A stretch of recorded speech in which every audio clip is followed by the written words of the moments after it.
खुल जाएंगे आपके सारे रास्ते। परीक्षा में सिलेक्शन ले तो सही, जीवन में सब होगा हासिल। तू सिलेक्शन की जिद पर अड़ तो सही।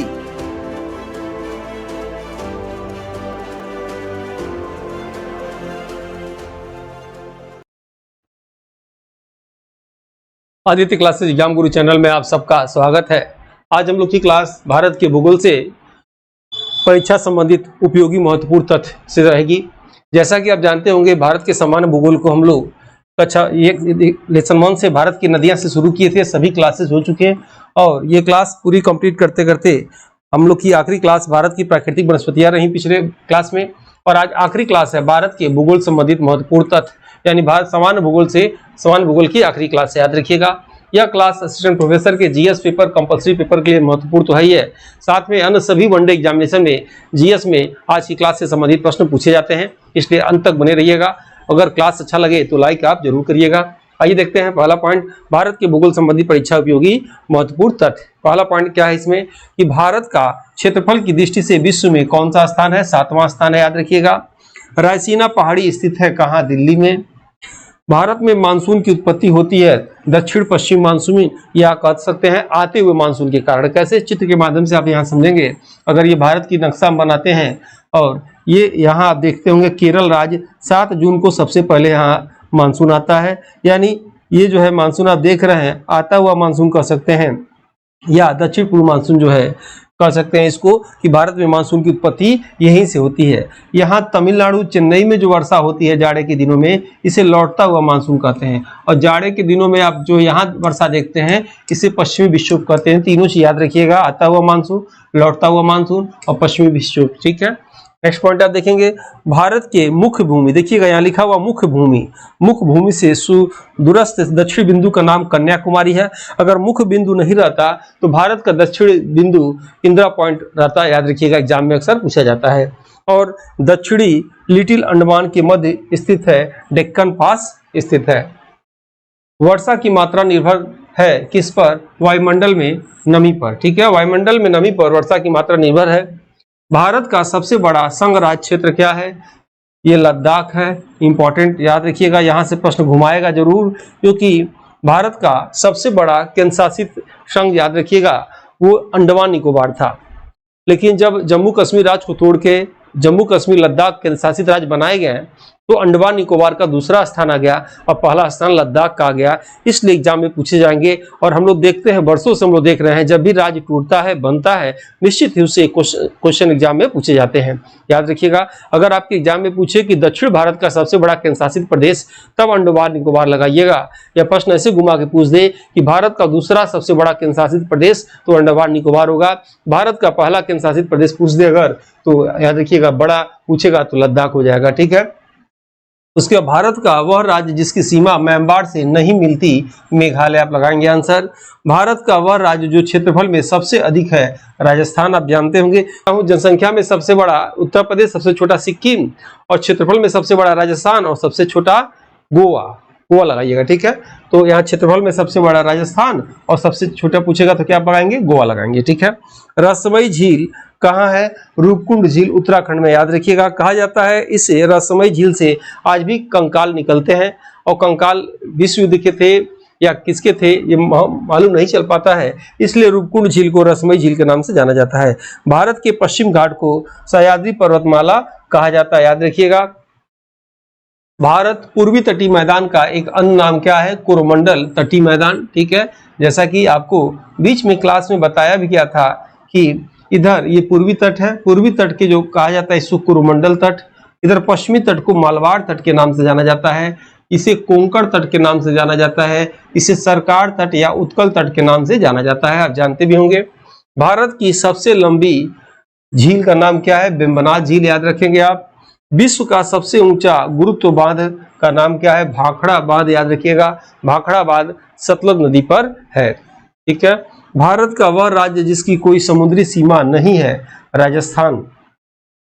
अन्य भी राज्य है, याद रखिएगा, भारत के बहुत राज्य हैं जिसकी समुद्री सीमा नहीं है, लेकिन ऐसे पूछता है राजस्थान का नाम जरूर देता है। भारत के उत्तर प्रदेश राज्य पीलीभीत जिले में फुलहर झील स्थित है, जहां से गोमती नदी निकलती है। पूछा जा सकता है गोमती नदी कहाँ से निकलती है? फुलहर झील से। फुलहर झील किस जिले में है? पीलीभीत जिले में है।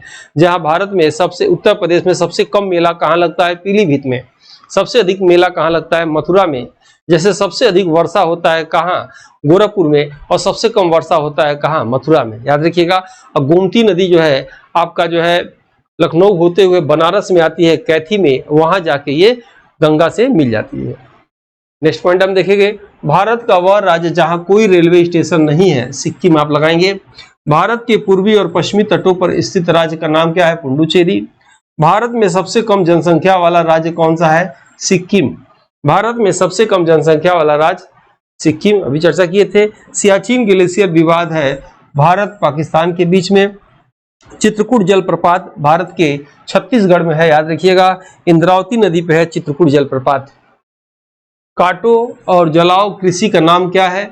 स्थानांतरित कृषि या झूमिंग कृषि, याद रखिएगा। भारत में स्थानांतरित कृषि या झूमिंग कृषि सबसे अधिक किस राज्य में होता है? आप कमेंट बॉक्स में बताएंगे। तो सबसे अधिक नागालैंड में होता है। कौन सी जनजाति इस कृषि को करती है? तो गारो खासी जनजाति करती है। तो गारो खासी जनजाति किस राज्य की है? तो गारो खासी जनजाति मेघालय राज्य की है। यहाँ से प्रश्न अक्सर उठाया जाता है। नेक्स्ट आप देखेंगे, भारत में सबसे कम वर्षा लेह में होता है, याद रखेंगे आप। आंध्र प्रदेश का अनंतपुरम जिला किस लिए प्रसिद्ध है? तो स्वर्ण सोना या सोने के लिए प्रसिद्ध है। भारत के नदियों में जैविक मरुस्थल दामोदर नदी को कहा जाता है, याद रखिएगा। दामोदर नदी को रूर नदी के नाम से भी जाना जाता है। तो रूर नदी याद रखिएगा जर्मनी की है, जिसे कोयला नदी भी कहा जाता है। इसलिए दामोदर नदी को कोयला नदी इसलिए कहा जाता है कि कोयले का जीवाश्म इसमें बहता है, ठीक है, याद रखिएगा। पश्चिम बंगाल की शोक नदी अगर पूछेगा तो ये दामोदर नदी हो जाएगा। ठीक वैसे ही जैसे बिहार की पूछेगा, बिहार का शोक नदी तो कोसी नदी हो जाएगा, याद रखिएगा। और चीन की शोक नदी हवांगो नदी हो जाएगा। उड़ीसा की शोक नदी महानदी को कहा जाता है। नेक्स्ट पॉइंट आप इसमें देखेंगे, भारत के पड़ोस में घोड़े की नाल जैसे आकार वाला मुंगे का द्वीप लक्षद्वीप है। और ये हमारी टीम द्वारा टेस्ट पेपर तैयार किया गया है। आप अपने जीएस के स्कोर को बढ़ाना चाह रहे हैं तो इस टेस्ट पेपर को जरूर लेना चाहिए। इस टेस्ट पेपर में क्या है आइए हम दिखाते हैं। इसकी वैलिडिटी याद रखिएगा, यूपीएससी एक एडवर्टाइजमेंट 51 तक है। अभी जब तक एग्जाम ना हो जाए, अभी इसमें टाइम भी है एग्जाम में। ई पीडीएफ याद रखिएगा, ई पीडीएफ मिलेगा इसमें, हर चैप्टर का ई पीडीएफ, उसी ई पीडीएफ पे वीडियो, उसी वीडियो पे टेस्ट मिलेगा। यानी एक ही चीज को 3 बार आप पढ़ेंगे तो आपके दिमाग में बैठ जाएगा, याद रखिएगा। यानी पीडीएफ, वीडियो और टेस्ट के रूप में लास्ट में आपको फाइनल टेस्ट मिलेगा, तब जाके जीएस पेपर में पूर्णता आएगा। ये मेरा बरसों का अनुभव है। इस टेस्ट में क्या मिलेगा आपको? ई पीडीएफ नोट्स मिलेगा, याद रखिएगा। बाइलिंगुअल हिंदी इंग्लिश में मिलेगा। 2014 से लेकर अब तक के सालभर पेपर इसमें मिलेंगे। सालभर पेपर का वीडियो भी मिलेगा और इसके टेस्ट फॉर्म में भी मिलेगा। रेगुलर प्रैक्टिस सेट आपको मिलेगा जब तक एग्जाम न हो जाए। अपडेट सभी विषय का बराबर रूप से किया जाता है। ऑर्गेनाइज क्लास, सभी क्लास सिलेबस के अनुसार चैप्टर वाइज आपको सीक्वेंस में मिलेंगे। यूट्यूब पे सभी क्लास सीक्वेंस में नहीं मिलेंगे। यूट्यूब के कई क्लासेस अनलिस्टेड कर दिए जाते हैं। टेस्ट के रूप में आपको model paper, syllabus wise test और यूनिट वाइज टेस्ट मिलेगा। सैकड़ों की संख्या में रह गया, जिसका रेट 1999 है, लेकिन अभी ये 1299 में दिया जा रहा है। याद रखिएगा, अपनी गलतियों को एग्जाम से पहले प्रैक्टिस करके सुधारें, ताकि वो गलतियां एग्जाम सेंटर में आपकी ताकत बनकर आपको जीत दिलाए, याद रखिएगा। और इसलिए अभ्यास करने से पूर्णता आती है। इसमें मोबाइल में आप प्रैक्टिस कर सकते हैं, इतना सैकड़ों की संख्या में है। सभी प्रश्न को कोशिश किया गया है कि टेस्ट के माध्यम से आपको गुजार दिया जाए। आप चाहें तो टेस्ट पेपर को नीचे आप देख रहे हैं, फायर टेस्ट लिखेंगे, आपको लिंक भेज दी जाएगी। और ऑनलाइन परचेज करने में कोई दिक्कत है तो आप मैसेज करेंगे तो आपको उसकी प्रॉब्लम सॉल्व कर दी जाएगी। हमारी टीम द्वारा ये 4 बुक निकला हुआ है, चारों अलग अलग है, याद रखिएगा। विशेष तौर पर स्टूडेंट प्रोफेसर के लिए है। इसमें 80 मॉडल पेपर है। इसको आप अमेजन के माध्यम से मंगा सकते हैं। इसमें डिलीवरी चार्ज फ्री है और ये ओमार सीट फ्री है। मात्र 499 रुपये में आप चाहें तो अपने घर तक मंगा सकते हैं। बुक को यदि मैं दिखाना चाहूँ तो ये चारों बुक है। किसी भी एग्जाम में देने से पहले याद रखिएगा, इसमें जीएस के इंपॉर्टेंट सभी सेक्शन के क्वेश्चन है, पढ़ के ही जाना चाहिए, या पहले से भी पढ़ के आप रेडी रहिए। 3-4 बार पढ़ने के बाद आप चाहें तो इसको जो है इसमें भर सकते हैं, आपको क्वेश्चन जो है कंठस्थ हो जाएगा। आइए, जो लोग मेरी टीम से जुड़ना चाहते हैं इसमें जुड़ सकते हैं, व्हाट्सएप ग्रुप से और टेलीग्राम ग्रुप से। इसमें सभी वीडियो के लिंक दे दिए जाते हैं। आगे इसमें एमसीक्यू क्लासेस भी होंगे। आइए क्लास आगे देखते हैं। भारत में उगाई जाने वाली अधिकतर कॉफी, याद रखिएगा, अरेबिका किस्म की होती है, पूछा हुआ एग्जाम में है। और कॉफी सबसे अधिक कहाँ होता है? कॉफी सबसे अधिक कर्नाटक में होता है, याद रखिएगा। और कॉफी का क्या प्रयोग करते हैं? बीज प्रयोग करते हैं, ठीक है। 2011 के जनगणना के अनुसार स्त्री पुरुष के साक्षरता में अंतर सबसे अधिक राजस्थान में, याद रखिएगा। यहाँ प्रश्न को समझिएगा, स्त्री पुरुष के साक्षरता में अंतर सबसे अधिक कहाँ है? राजस्थान। ठीक है, वैसे साक्षरता में सबसे कम तो बिहार है, लेकिन अंतर की बात हो रही है स्त्री पुरुष के, राजस्थान लगाइएगा, प्रश्न एग्जाम में आ चुका है। दूध गंगा नदी स्थित है कहाँ? तो जम्मू कश्मीर में दूध गंगा नदी स्थित है। भारत स्थित है तो भारत उत्तरी पूर्व गोलार्ध में स्थित है। याद रखिएगा, सूर्य की ऊर्ध्वाधर किरणें कभी नहीं मिलती, तो कहाँ नहीं मिलती? श्रीनगर में, याद रखिएगा, नहीं मिलती। चिनाब नदी, झेलम नदी, रावी नदी, सतलज नदी पाकिस्तान में बहती है, पाकिस्तान में भी जाती है, याद रखिएगा। भीमा नदी की दो सहायक नदियां तुंगभद्रा नदी व भीमा नदी है। सोना, रेशम, कॉफी सबसे अधिक कर्नाटक में होता है, अभी चर्चा किए थे। रावी नदी की सहायक नदी सुइल नदी है, जो हिमाचल प्रदेश के चंपा जिले में स्थित है। भारत का मुख्य भूमि से दक्षिण बिंदु कन्याकुमारी, जो कर्क रेखा के दक्षिण और भूमध्य रेखा के उत्तर में स्थित है। ये प्रश्न आ चुका है। परंतु भारत का केवल दक्षिण बिंदु परीक्षा में पूछे तो इंदिरा पॉइंट लगाइएगा, अभी हमने चर्चा किया था। झारखंड की राजधानी रांची कर्क रेखा पर स्थित है। भारत के स्थानों में कर्क रेखा के करीब में नागपुर शहर, कोलकाता, जोधपुर और नई दिल्ली है, इसलिए यहाँ पे गर्मी भी खूब पड़ती है, याद रखिएगा। और कर्क रेखा के नीचे रांची आपको बताया गया है। टिहरी बांध उत्तराखंड में है, जो भागीरथी नदी पर बना है। भागीरथी नदी व अलकनंदा नदी जिस स्थान पर मिलते हैं उसे देवप्रयाग कहा जाता है। देवप्रयाग से ही गंगा नदी बहती है। सेंटिनल द्वीप बंगाल की खाड़ी में स्थित है। भारत की तट रेखा लगभग 7500 किलोमीटर लंबी है। सिख धर्म का पवित्र स्थल ननकाना साहिब भारत में नहीं बल्कि पाकिस्तान में स्थित है, याद रखिएगा।